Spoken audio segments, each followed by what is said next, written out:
This is MikeBot. Today I'm going to be showcasing some key features of the new Creality Cloud. I'm also going to be showing off some of its slicing capabilities, the remote printing functionality, as well as an overall understanding of how the new Creality Cloud works.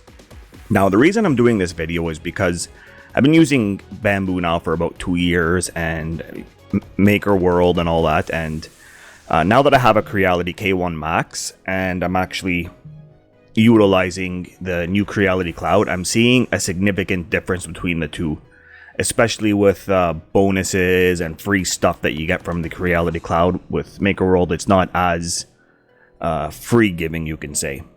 They're more restrictive. Now, first thing I'm going to start by mentioning is I have the basic plan with Creality Cloud. You can get the more premium version, which I think is $130 or $110 per year. And with that premium version, you get a bunch of other things, which I will show you shortly. So I've taken some screen recordings on my phone, just showing how you can slice and remote print on your Android or iOS device. So I'm going to be posting that in the video as well. But I'm also going to show you how it's done on a desktop. Now, here are my models that I've created. Well, some that I've created and others that I've just posted on here. And I do get, obviously, I have followers, I have likes, and all that. So that's one thing that's different. I also introduce myself here in the description. And as I mentioned in a previous video, you get Cuva coins, which allow you to buy free stuff. So starting with the Cuva coins. Now, right now, like I said, I have the basic version. I had premium temporarily. I didn't use Creality Cloud enough back then. And when I say back then, I'm talking 5 years ago. But now that I have the new K1 Max, I might consider premium because essentially you're getting faster downloads. Well, it says it all right here. I'm not going to read it out loud. But it might be worth it if you're a heavy Creality user for sure. Now let me just start with going over some of the models available, free ones specifically. So there's a section here called For You. This one's tailored specifically for your profile depending on your usage and needs.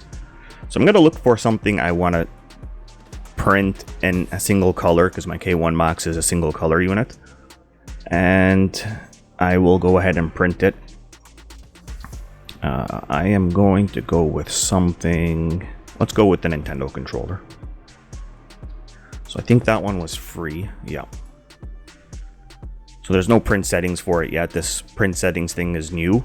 I'm going to start adding my own profiles to certain prints. So what I'm going to do is I'm actually going to cloud slice it rather than use the Creality slicer. That way I can show you how it works.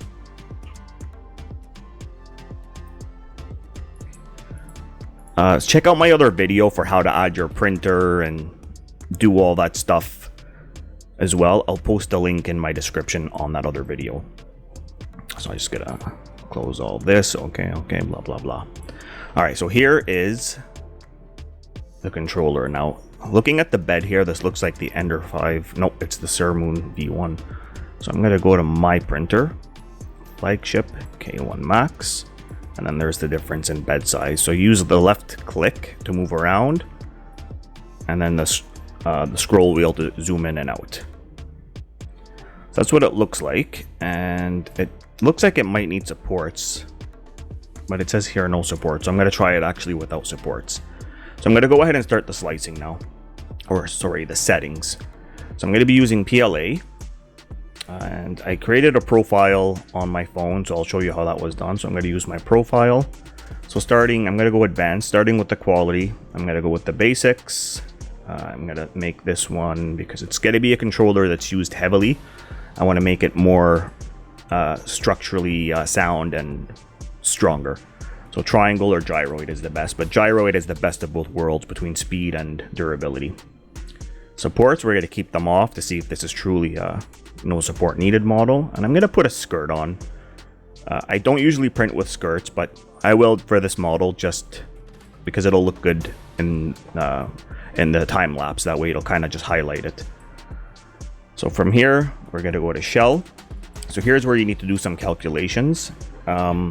I believe 1.2 millimeter is 3 walls, and I want to probably push it up a little more. So I'll show you how to do that calculation. So 0.87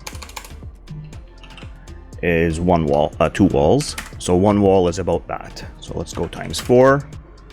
So the wall thickness will be 1.74 millimeters, which is about 4 walls. I'm boosting this one to 1.2. Print speed 300. Okay, leave all the speeds as defaults. I will do a more advanced video down the road for doing the advanced settings. I'm going to leave the travel as default. Temperature speeds at 230. Let's leave that at 45 for the hotbed. I'm used to it being 55 on my bamboos, and back when I had an Ender 5, I would always put it at 60. So I'm going to leave all that default. Ironing. This has curves. I don't recommend you use ironing when there's curves involved. So I'm going to leave ironing off. And I think that's pretty much good here. And I'm leaving it as the balanced profile. You have different options here to make it faster and slower and all that. So I'm going to go ahead and hit slice here. And then I'm just going to wait for it to slice. Now again, if you had premium, you wouldn't be waiting like I'm waiting here. So while I wait, I'm going to open up Creality Cloud. That way I can show you my printer.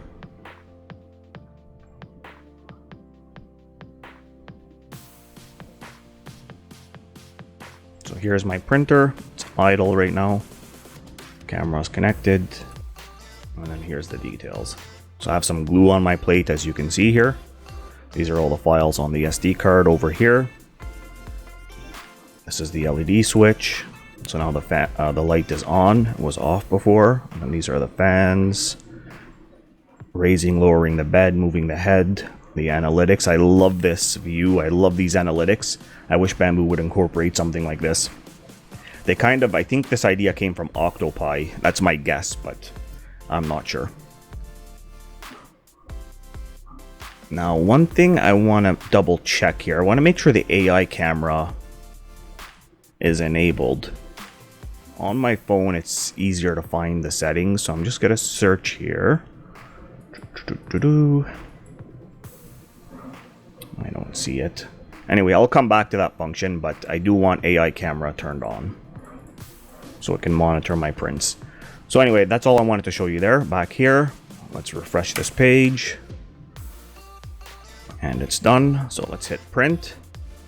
K1 Max is online. I'm going to hit print again. And the plate is clean. So make sure your plate is clean and there's nothing on it, obviously. And it's starting now. So it's going to download the file, load it into the printer. It's already done. And then it's going to heat everything up and start printing. Here we go. AI detection. So I'm going to enable first layer detection. I think because it's in beta, I'm not sure if that first layer detection... Oh yeah, it worked this time. It wasn't taking it last night, but it's taking it now. So that's basically how you slice. So now I'm going to wait for that, and I'll upload the results and the time-lapse once that's done. So that's basically how you slice on Creality Cloud and how you print remotely on Creality Cloud. You can't do that with Maker World, unfortunately, but Creality Cloud has incorporated that, so hopefully Bamboo notices and incorporates that. So I'll just show you what I mean. So here's Maker World, and then the only way to do this is to download or open in Bamboo Studio. You can't slice it and print it remotely without Bamboo Studio. So while that does its thing, I want to just show you now the members area. I want to highlight that a little bit because there's some really cool stuff here. So as I mentioned in my other videos, you can collect Cuva coins. So you want to see how you can collect those coins. You go to missions in your profile, and it'll show you how many coins you have, how many credits. The credits can be turned into money. And this is just how you collect Cuva coins. To collect money, you need to actually sell your models on Creality Cloud. So there's many, many different ways to collect coins, but here's the cool part. Once you have enough coins, you get a large selection of really cool stuff. So this here is new. This wasn't there before, but this might be one I want to save up for. If you had premium, you'd save some credits, so that's another advantage of premium. Now getting the filament, I ordered 4 filaments, they already arrived. So it does work. You get your prizes, and it's a great way to get free stuff. And Creality Cloud is really trying to... they're putting in a lot of effort to get the entire community to work together, and they're giving away this free stuff. They don't have to do this. They're just doing it because it's Creality. They're a beast in the 3D printing world. So I'll just show you my redeem history. So as I said, I've ordered ABS, PLA, TPU, and Hyper Series and nozzles. So I've used my coins quite a bit. So the other cool thing is once you're done printing a file, you get credits. So if I go to missions, every time you print a model and it's successful, you get 5 coins. So you can do up to 10 a day. So you can really rack up these coins quick and be getting filament maybe every 3 days if you really wanted to. So I encourage you, jump onto Creality Cloud, grab some free models, print them, save up your credits. And if you really are a heavy 3D printing user, the premium is definitely the way to go. I highly recommend going down that route. And once again, it is a little pricey. So I have the free version. It's $8 a month or $80 a year. So for me, that's $110 Canadian a year.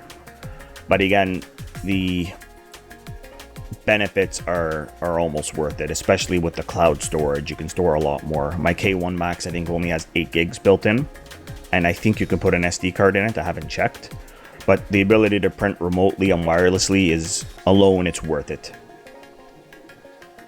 So it's kind of, if you go into the Octoprint category, there is a feature you can add on, costs money, to be able to view all this stuff remotely. Or if you're a networking specialist, you can configure your own VPN, your own ability to kind of access your printer remotely and do everything you need to. You can still access with the free plan remotely, it's limited. So I'm going to pause here and I will resume shortly. So here is the print in action. So I printed it wirelessly through Creality Cloud, through their cloud, I guess. And I'm just opening up Creality Slicer app just to show you that it's actually working and how cool these analytics are. So you can monitor everything from here off the Creality Slicer. So to monitor it through Creality Cloud, you just want to click Workbench up here. And then you have whatever number of printers you have here.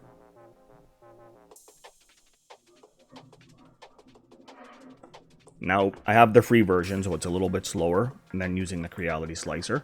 But I'll close the Creality Slicer here just to maybe might boost the speed potentially. But again, you can just monitor everything right through here as well. So let's say you're halfway across the world, that's one way to do it. If you do a lot of traveling and you like to continue printing, premium is definitely worth it. So to wrap this video up, I'll just show you the Switch controller that I was slicing earlier at the beginning of this video. So here's a quick little time lapse of it doing its print. It came out flawless, looks incredible. That's it for this video. If you have any questions or comments, please leave them below. If you enjoyed this video, please hit that like button and leave a comment below. Let me know what you want to see next. Once again, please make sure to subscribe. That's it for now. MikeBot out.